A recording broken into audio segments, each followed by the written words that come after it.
It's been almost a year since season 2 first came out, and in all honesty, it's been an interesting year of sitting and stewing on what was that almost trash fire. Now look, this is mainly a rant about the things that I didn't like that happened in the show, and there are plenty of things that I did love about season 2 that I will go into. It's just this season wasn't as perfect as season 1, which as a writer and a lover of stories has made me very sad and disappointed. And that's why the thumbnail is called Disappointing, because it was disappointing.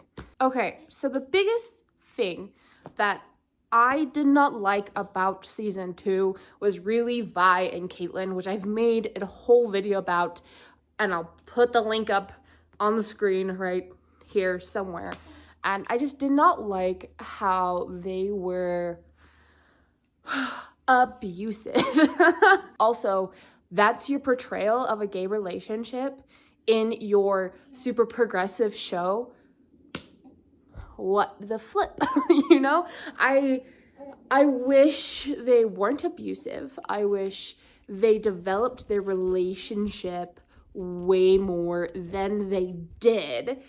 Oh, I could go all into the rant again, which I already did, but that was a big downside. Something I did like about the show. That's just something we liked. I loved the whole Jinx arc, but the thing is that I am biased because I am a sucker for Jinx. I really like her. What can I say? I love a crazy bitch. But in all honesty, I did really like seeing her get better and have some instances of mental health problems. But like, my biggest issue is that it feels like they solved Jinx's whole schizophrenia-esque way too quickly. I did not like it. A lot of people think that she has borderline personality disorder. She might have, we don't know. But I did not like how they kind of rushed it a little bit and it felt non-existent. Like, at the same time, it was fine. Like, because Isha and her relationship was great. Like, there was so many upticks in the show that a lot of the things was just like, it's fine. But I really wish that they spent way more time with her and starting to have less and less episodes, though I feel like even if she is in a better headspace, she should still have episodes, because I just feel like she probably would with having mental health problems. I don't know. I am not a specialist at all. I am not a specialist at all. But I just felt like there would have been a little bit more spice. That's why I really enjoyed when Jinx basically felt like she was having a panic attack in a sense, with all the voices coming back when Isha was missing. I really did enjoy that. But afterwards, we're going to stay on the Jinx plot for a second. Afterwards, Jinx goes and saves the Jinxers. Jinxers? Is it Jinxers? Well, she goes and saves them and a bunch of other people from Piltover. And it's meant to be like she is this leader. Like, that was like the tidbit and the foreshadowing and the title screen, all that stuff. It showed Jinx holding a flag and waving it, showing that she was going to be this leader for revolution. But it didn't really feel like that aspect was really developed. And she was just like, I'm a hero. People love me. I'm a leader. And I'm just like, pop off, queen. But show more of the proof other than you just saving a bunch of people, which is great, which is fantastic. But show me more proof, more sites that she's a leader. I would have enjoyed that aspect more of the actual revolution against Piltover. That could have been cool. We didn't get that though. But let's go on to Ekko real quick. His was pretty good. I actually think that his whole journey, because I really think that Ekko is the true hero of the show, and I will put that link of my essay there of it as well. I think Ekko was really well portrayed. However, I wish they showed a little bit of the progression between Ekko and Heimerdinger's relationship, but at the same time, we didn't probably need all of that. I just wish we got more Ekko.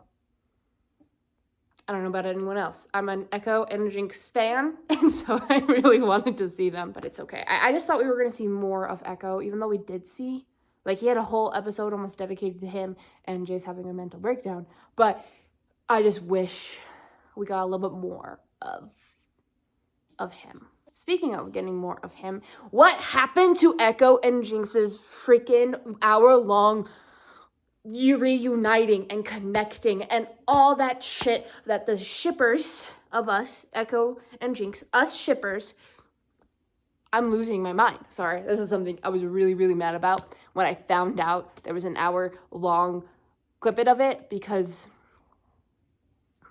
god damn it, it could have helped the show so much. I wanted to see them reconnect, because the last time they talked, they were trying to kill each other, and I wanted to see more of a connection with each other and them. And apparently, supposedly, Ekko pretty much told Jinx about her in the other world and that she can be good and all that fun stuff.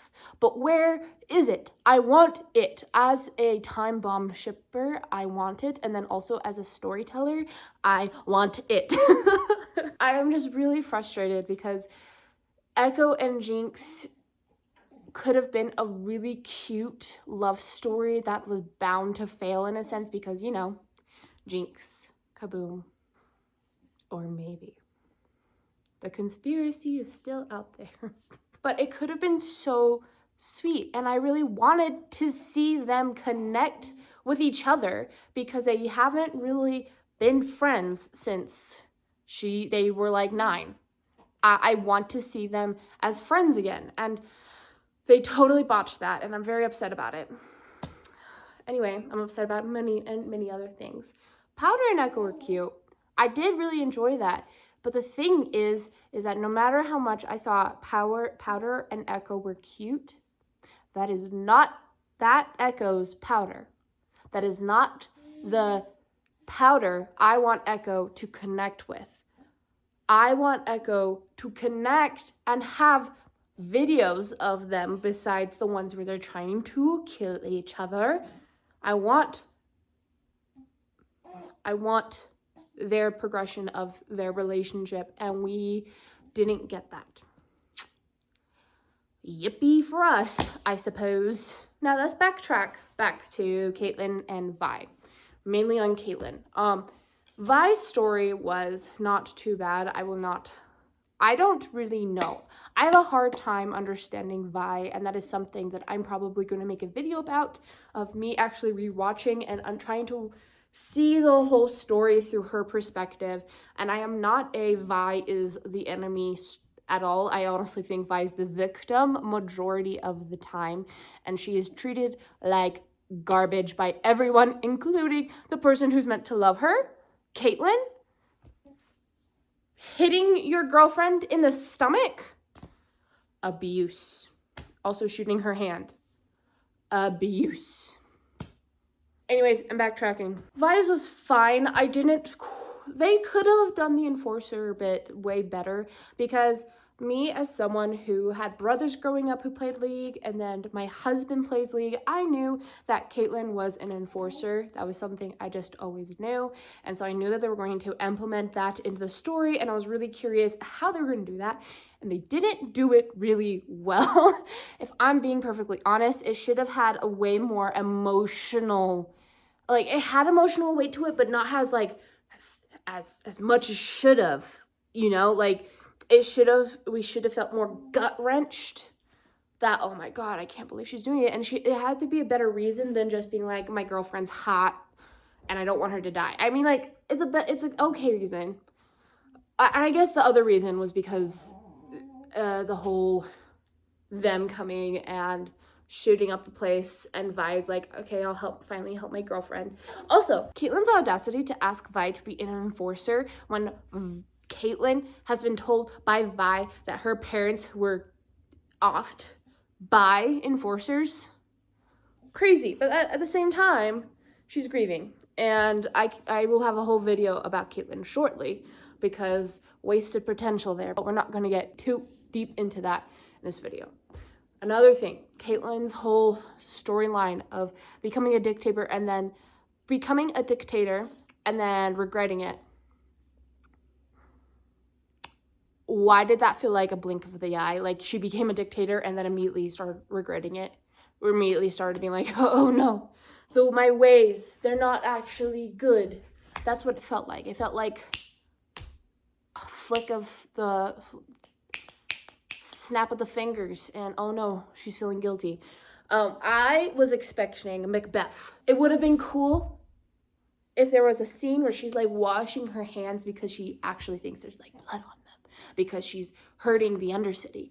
And there could have been a really good development in the between Caitlyn and going from innocent enforcer to grieving daughter to seeking revenge to becoming a dictator, still seeking revenge, and then slowly but surely then realizing what have I done because these are still people that I am hurting. Even if Jinx has hurt me, I am hurting everyone else in the Undercity, and I have seen the Undercity. I have seen how oppressed they are, and how could I do this in my fit of grief? And it could have been amazing, and they didn't do it. They didn't do it. They like had the whole all of that, but they put it in like I think altogether like 5 minutes, 10 minutes.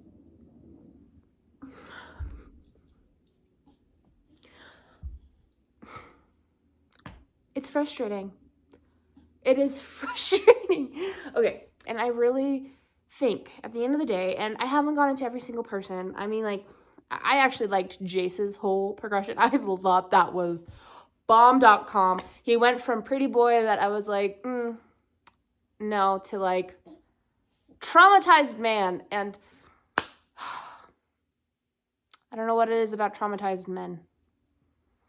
They hit different for some reason. And Viktor's thing, I thought was cool too. I loved that progression. I felt like they did good. There was a good amount of time with both Jayce and Viktor with their progression in the story. I think their ending, beautiful. Chef kiss. I mean, they are the best platonic soulmates I've ever seen. In all honesty, like, I loved watching their relationship because it reminded me of my husband and his best friend, who's his cousin, that they have this just strong love that is not like romantic.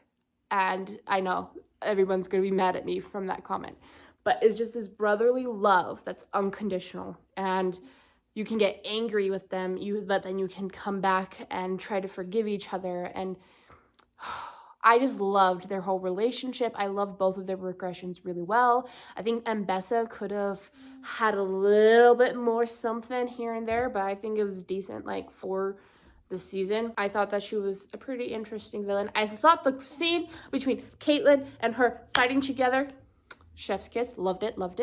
Mel, there's something about Mel. Okay, Mel is my queen. I love Mel. I love Mel. I've loved Mel since the first season. I loved her in the second season. She's just a really well-rounded character that I think that Arcane has done really well of developing.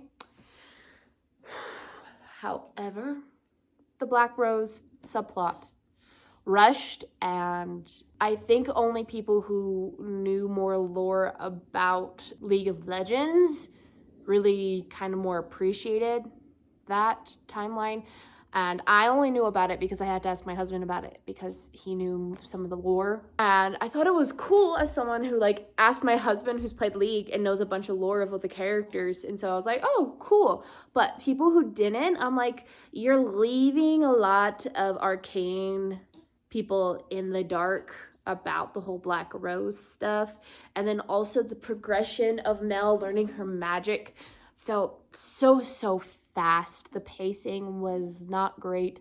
I feel like Mel became OP way too quickly. And I mainly am saying that as a fantasy writer. I literally, in my book, write magic systems and how people develop their magic in my book, and it was kind of hard to watch, even though I was like, yeah, Mel, badass. You get them. But at the same time, I was like, you're kind of learning this all way too quickly and you're OP way too quickly. I understand that you were secretly magical the whole time, but like, I need a little bit more progression. And so let's get down to the ending of this video, the conclusion, but also like the summary of why I think this whole season kind of failed and was disappointing. It was time. And I've been saying that since it ended. And now that it's a year later, I have also been saying it. I've ranted to my husband multiple times. But in all honesty, they needed more time with every single arc, because I think all of these different arcs put together, beautiful story, so interesting, so intense, and so much information that is super fun. However, without having enough time, they did it in, again, only 9 episodes, 3 arcs, and it wasn't enough. It wasn't enough at all. It was enough the first season. This season, it was not enough for everyone to be on track, and I've seen so many people mainly confused about the Black Rose and other aspects of this season, and everything could have been solved if they gave each other themselves more time. The pacing could have gone better because they rushed everything. I think you've noticed that's been a trend this entire video. So me saying that everything was rushed. And it was. Everything was rushed. So, in conclusion, that made the whole story flop a little bit. Not all the way. It was still great. I love the edits. You Arcane editors are built different, and I love watching them. I love watching these essays of loving the story, loving the different characters. The characters are amazing.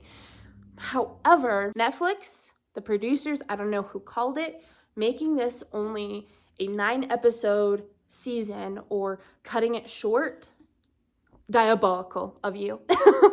Diabolical. Either they needed a second season where they cut this season in half, gave more time for things to be fleshed out, and then in the last season did the whole ending that we had, or made this a longer season, because I knew that there was like this interview where the creators were saying that they didn't make as long as episodes, like 2 hours or something, because they were afraid no one would watch it. And so many people on the internet were just like, no, I would have watched it. I fell in love with the first season. I would have watched an hour-long episode, each episode, or an hour to 2 to 3. I would have watched it. And same here. They could have even done the 9 episodes, but made them like 2 hours each to really flesh it out. I do not think they realized how much us people who love Arcane really enjoyed it and would have sat through hours and hours and hours of watching. Like, technically I did. Me and my husband waited until all of the episodes were out. So we just literally spent one Saturday and we binged the whole season. And it was marvelous. I loved it. It was amazing. I said amazing so many times. Okay, I'm gonna calm down. There could have been way more fun storylines in the show and so much better arcs that didn't feel rushed, and the pacing could have been way better if they just gave themselves more time. And I really think that was the biggest issue. They needed more time. They did not have enough time at all. And I am disappointed that we had that season to watch. I am sad that Arcane is over. I'm not gonna lie. I love the show. Like, the second season, I have been complaining for most of this episode. I did enjoy the second season. I enjoyed it a lot. However, they needed more time to flesh out more of these storylines, and if they gave themselves more time, it could have been baller. It could have been amazing. It could have been the best series we have ever witnessed in our whole lives. Sadly, it became... The first season was the best series we ever witnessed in our whole lives, and the second season became like, that was really good, but not as good as the first season. It was really hard when I first watched that second season, because at first I was on the hype of being like, oh my gosh, I'm in love, and then the more I thought about it, I was like, oh, this is really sad. I even avoided video essays saying that the second season was disappointed, because I was like in denial that it was a bad season. However, I just hope that in the future, when they make, like, if they are making the Noxus season, or they go off into more of our League of Legends different countries and worlds, I just hope that they learn from their mistakes and give the audience more time, because they have proven that they are good writers in Arcane. Like, they've proven that they're good writers, good creators, good storytellers in the first season, and I really do think that they could be good writers and creators again. And so I just really hope that they will be better next time with the next series they go and do. Thanks for listening to my rant. I really do think that I got more heated than I thought I was gonna. I was trying to be more of myself this video. I feel like I try to be super, in a sense, like, I'm trying to do educational, or I'm trying to do like a video essay, so I try to be more professional. That's not who I am. I am just a stay-at-home mom who loves to write books, and I'm writing a book and talk about stories, and I love stories. Like, I am passionate about stories. If you have just witnessed this whole video, I am very passionate about stories. So I'm trying something new, seeing if more people will watch, if I am more animated and more of who I really am. Anyways, thanks for all of you for watching. It is a cloudy day. I don't know why I told you that, but see you guys in the next video. It's been almost a year since... You be my prop! God, you can go. It's been almost... Okay. It's been almost a year since the... I love you too. Everyone keeps distracting me. The dog, the baby, everyone. All right.